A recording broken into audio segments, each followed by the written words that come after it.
D'ici à 2020, le besoin de financement des régimes de retraite est estimé à 20 milliards d'euros pour l'ensemble des régimes. Alors la piste la plus cohérente pour approvisionner rapidement les caisses, c'est une hausse de la CSG.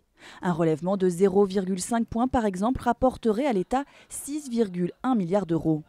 Autre piste, l'allongement de la durée de cotisation d'un trimestre de plus tous les 3 ou 4 ans, aboutissant à 44 ans de cotisation par exemple pour la génération 89.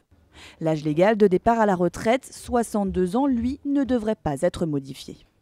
La possible hausse des cotisations des employeurs et des salariés va également être discutée, une option jugée logique par plusieurs syndicats.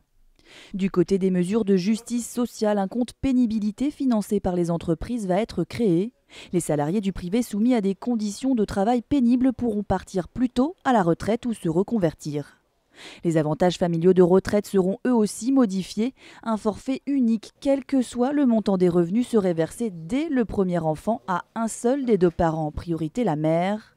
Enfin, quelles que soient les pistes discutées, elles devront être arrêtées dans les prochains jours.